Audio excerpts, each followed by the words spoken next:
अस्सलाम वालेकुम dear students, आज हम यूनिट नंबर 12 के न्यूमेरिकल प्रॉब्लम्स को सॉल्व करेंगे। और इसमें हमारा फर्स्ट न्यूमेरिकल प्रॉब्लम है an object 10 centimetre in front of a convex mirror.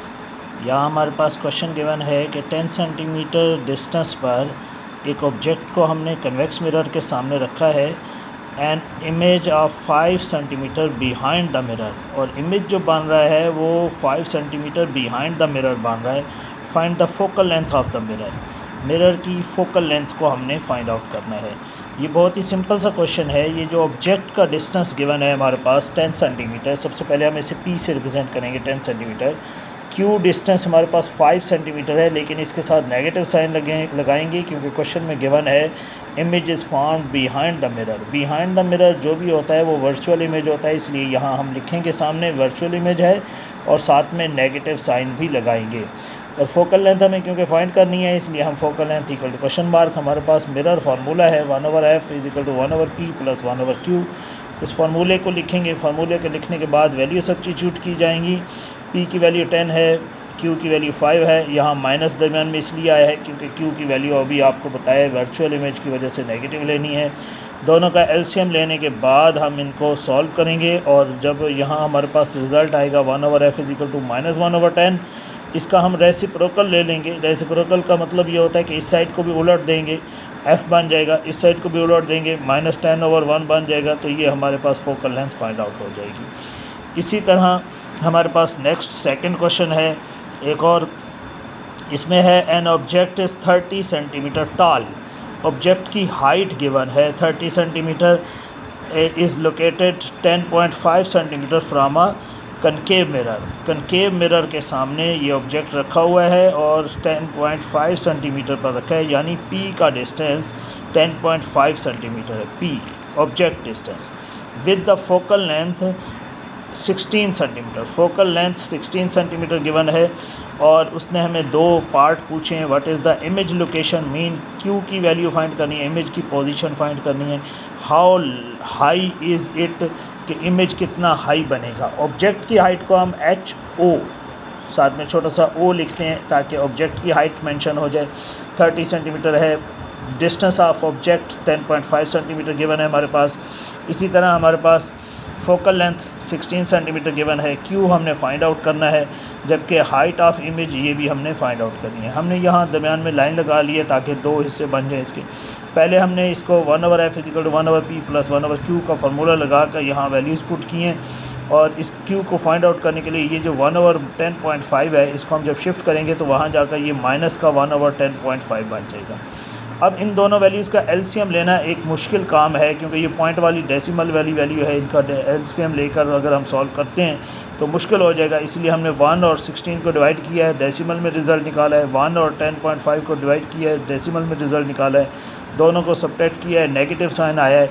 Reciprocal लिया है, इसका रेसिप्रोकल Q/1 बन गया, Q लिख दिया हमने। इसका रेसिप्रोकल 1/0.0327 बन गया। जब हमने इसका रेसिप्रोकल लिया तो ये हमारे पास -30.58 सेंटीमीटर निकल आया है। लेकिन अभी हमें यहाँ इमेज की हाइट फाइंड आउट करनी है। Q/P is equal to image height over object height. ये एक्चुअली मैग्नीफिकेशन का फार्मूला है, जिसमें magnification is equal to Q/P होता है, और magnification is equal to height of image over height of object भी होता है। इस वजह से हमने ये फार्मूला यूज़ किया है। और यहाँ आपने एक पॉइंट जो बहुत इंपॉर्टेंट है याद रखना है कि Q की वैल्यू नेगेटिव नहीं पुट की जाएगी, क्योंकि किसी भी लेंस या किसी भी मिरर की मैग्नीफिकेशन नेगेटिव नहीं होती है। मैग्नीफिकेशन हमेशा पॉजिटिव वैल्यू होती है, रेशो होती है, इसलिए हम यहाँ Q की वैल्यू को 30.58 पुट करेंगे, नेगेटिव साइन पुट नहीं किया जाएगा। साथ में इमेज की डिस्टेंस, ऑब्जेक्ट का डिस्टेंस पुट करेंगे, ऑब्जेक्ट की हाइट पुट करेंगे। ये वैल्यू जो यहाँ डिवाइड हो रही है यहाँ अगर मल्टीप्लाई होगी, कैलकुलेट करेंगे तो हमारे पास रिज़ल्ट आ जाएगा। नीचे हम इसकी नेचर भी लिख सकते हैं कि virtual image is formed which is larger than the object. Virtual image यहाँ नेगेटिव साइन से हमें पता चला है कि वर्चुअल इमेज बन रहा है, और लार्जर का पता यहाँ से हमें चल रहा है कि ये 87.37 हाइट निकली है, जबकि गिवन हाइट जो ऑब्जेक्ट की थी वो 30 सेंटीमीटर थी। तो ये हमें पता चल गया कि वर्चुअल इमेज बन जाएगा यहाँ। नेक्स्ट हमारे पास एक और क्वेश्चन है, जिसमें हमने थर्ड क्वेश्चन है हमारे पास, जिसमें एन ऑब्जेक्ट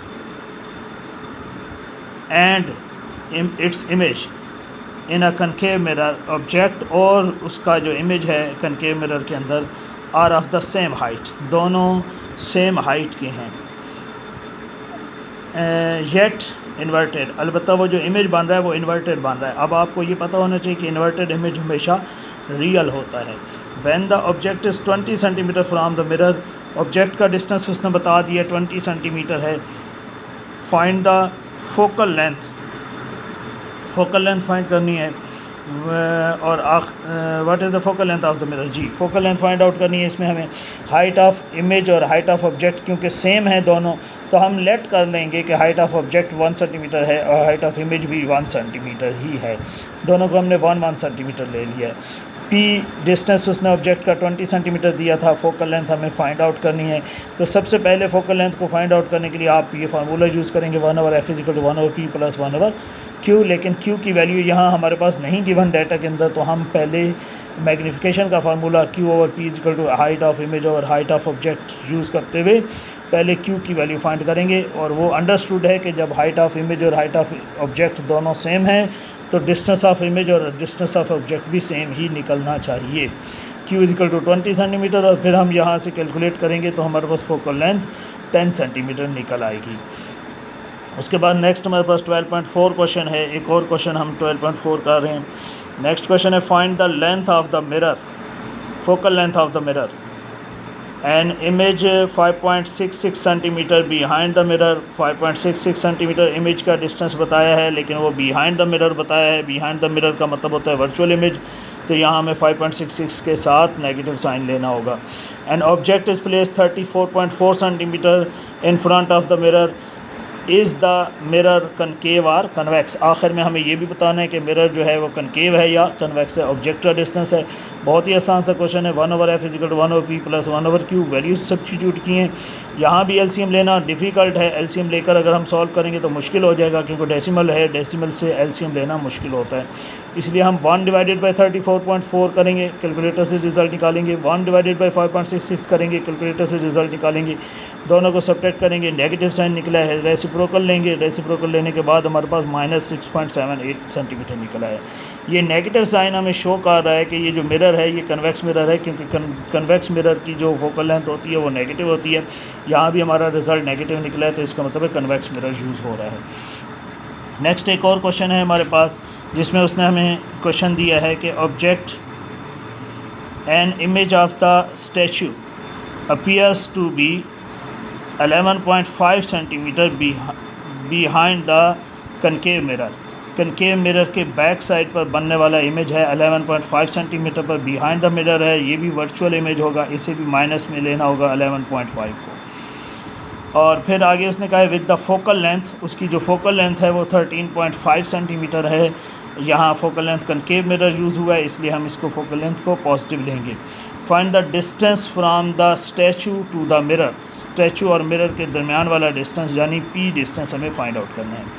इसमें स्टूडेंट्स कुछ बुक्स में ऐसा भी है कि यहाँ जो मिरर यूज़ हो रहा है उसमें कनकेव मिरर की बजाय कन्वेक्स मिरर का नाम लिखा हुआ है।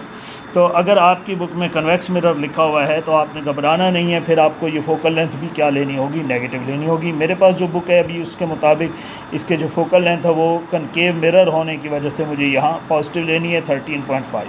कुछ बुक्स में यहाँ कन्वेक्स मिरर लिखा हुआ है। अगर कन्वेक्स मिरर भी लिखा हुआ है तो कोई ज़्यादा डिफ़िकल्टी नहीं है, फोकल लेंथ आप माइनस में ले लेंगे। P = फाइंड आउट करना है 1/f = 1/p + 1/q। तो फिर आपको यहाँ जो वैल्यू पुट करनी होगी 13.5 की जगह साथ में नेगेटिव साइन भी लगाना पड़ेगा। फिर आपको 1/p 1/11.5 और ये माइनस में है क्योंकि नेगेटिव है, तो इसको जब हम शिफ्ट करेंगे तो पॉजिटिव हो जाएगा। दोनों को डिवाइड करेंगे, डिवाइड करने के बाद ऐड करना है और फिर हमारे पास P डिस्टेंस जो है रेसिप्रोकल लेने से फाइंड आउट हो जाएगा 6.21 सेंटीमीटर। यहाँ ये है कि बुक के साथ रिज़ल्ट जो है इसका मैच नहीं करेगा। अगर आपके पास कन्वेक्स मिरर लिखा हुआ है तो उसका रिज़ल्ट डिफरेंट रिज़ल्ट आएगा यहाँ।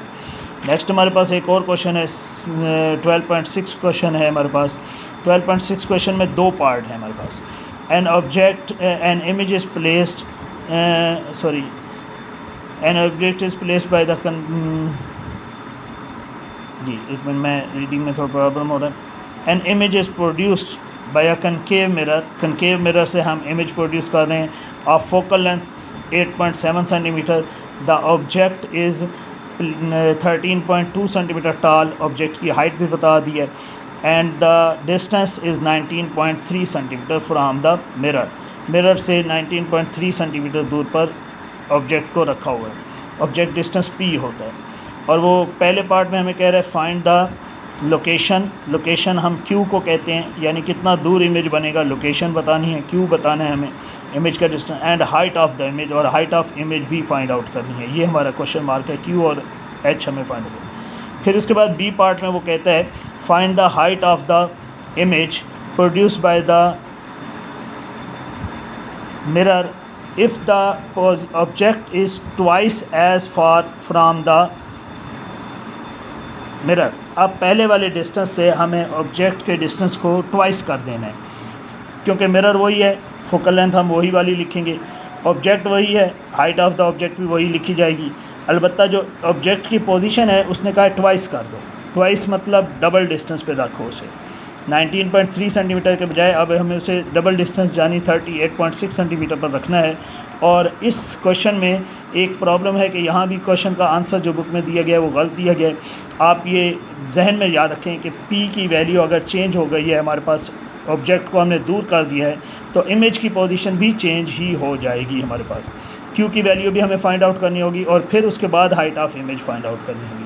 इस क्वेश्चन में जो उसने कैलकुलेशन में जो बुक में आंसर दिया हुआ है उसमें थोड़ा सा प्रॉब्लम है कि उसने Q को दोबारा कैलकुलेट नहीं किया, उसने हाइट ऑफ इमेज को कैलकुलेट किया है सिर्फ, इस वजह से यहाँ प्रॉब्लम आ रहा है। जब ऑब्जेक्ट के डिस्टेंस को चेंज किया जाता है तो इमेज का डिस्टेंस भी लाजमी चेंज होता है। यहाँ बुक में छोटी सी मिस्टेक है जिसमें उस रिज़ल्ट आपका जो है आखिर में इस सेकंड पार्ट का जो रिज़ल्ट है वो मैच नहीं करेगा।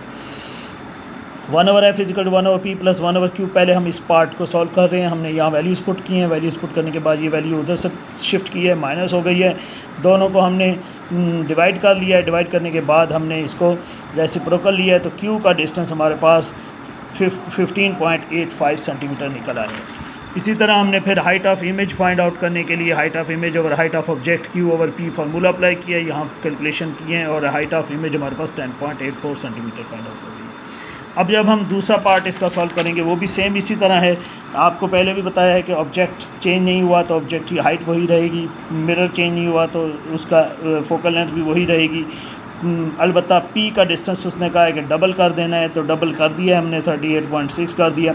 अब यहाँ से हमारी कैलकुलेशन चेंज हो जाएगी, 1/q की वैल्यू अब पहले से डिफरेंट निकलेगी, 11.24 सेंटीमीटर निकलेगी हमारे पास, क्योंकि अब हमने ऑब्जेक्ट के डिस्टेंस को 38.6 सेंटीमीटर लिया है। कैलकुलेशन में हमारा रिज़ल्ट पहले से 15.85 से चेंज आएगा।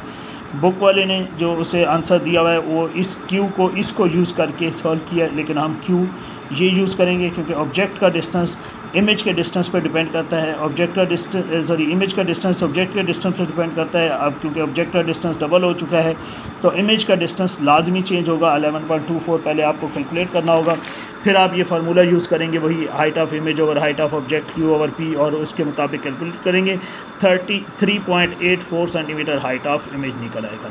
स्टूडेंट्स, आज हमने ये 6 न्यूमेरिकल प्रॉब्लम को डिस्कस किया है। आप कोशिश करें कि घर में इन 6 न्यूमेरिकल प्रॉब्लम्स को प्रैक्टिस करें और इनका आंसर अपनी कॉपी में नोट करें और इसको रफ नोटबुक पर भी जो है वो प्रैक्टिस करें। प्रैक्टिस करने से आपको न्यूमेरिकल प्रॉब्लम्स आएंगे, अदरवाइज़ आपके लिए प्रॉब्लम हो जाएगा। आप कोशिश करें कि बार बार प्रैक्टिस करें और इससे आपका रिज़ल्ट अच्छा हो जाएगा इंशाअल्लाह। शुक्रिया, अल्लाह हाफ़िज़।